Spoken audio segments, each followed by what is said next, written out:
One fun activity to try at home is to declare a psychedelic renaissance. In the United States today, those words might conjure any number of university-funded research projects demonstrating the extraordinary power of substances like psilocybin and LSD to dissolve cluster headaches, or treat post-traumatic stress disorder, or provide spiritual well-being in the face of terminal illness. Perhaps the phrase describes the spread of ayahuasca ceremonies into fashionable urban areas and the realms of cinematic satire. Maybe the words recall the annual slate of conferences and symposiums devoted to the mysteries of LSD, Aya, mushrooms, ibogaine, DMT, 2CB, and other substances new and old. Or the annual conclaves at Burning Man and elsewhere that provide temporary physical community for a vast and learned psychonautical diaspora. Or new websites that condense the ancient and still mysterious substances into clean-seeming infographics, hashtags, and easily shareable quote memes. The phrase, too, is shorthand for the way the perception of psychedelics has gradually changed within American and global culture, transforming from drugs into medicine. The psychedelic renaissance comes supported by solid above-ground scientists, no rogue Tim Learys here, and fashion magazines extolling the virtues of a good ayahuasca cleanse to achieve that extra glow, as Elle suggested in 2014.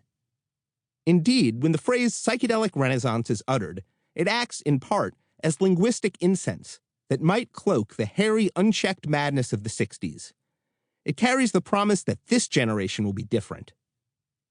Some no longer even use the word psychedelic, the term patched together by Humphrey Osmond in 1956 from ancient Greek to mean mind manifesting, preferring the nomenclature entheogen, spirit manifested within.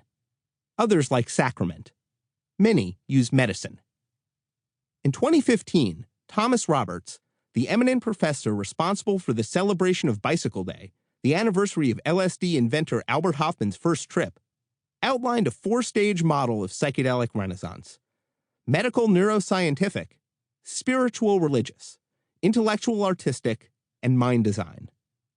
And although vast strides have been made in all those phases since the turn of the 21st century, few outside of the medical neuroscientific phase have been nearly as remarkable or on as broad a scale as what happened in the half-century previous. Real renaissances, or at least the actual Renaissance, are long. By the early 1970s, psychedelics had already significantly and quantifiably transformed American spirituality, art, music, technology, countless individuals, and society as a whole. Their wide arrival was also a powerful accelerator in the century-running culture war that continues to cleave the American population. To many, the world of psychedelics remains an irresponsible fantasy. Still, the threads have danced around one another for decades, and now Roberts' 4 phases have started to align into unity for the first time since the drugs were made illegal in 1966. Despite its attempt to bypass the past, the psychedelic renaissance didn't begin when the government again approved laboratory trials for psychedelics in the early 21st century, but the moment in the 1950s when psychedelics escaped the laboratory to begin with, ready for open minds. For more than 50 years, psychedelics have circulated through the American body, controlled not by doctor or shaman or government agent, but by the independent desire of the users and the ever-gurgling black market. They have never stopped or gone away, so much as just taken a while to kick in, and sometimes out.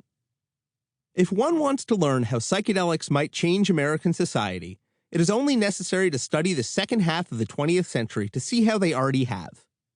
Perhaps equally fun as declaring a psychedelic renaissance at home is to set forth on a local anthropological expedition to discover a practitioner or descendant of the United States' largest psychedelic cult.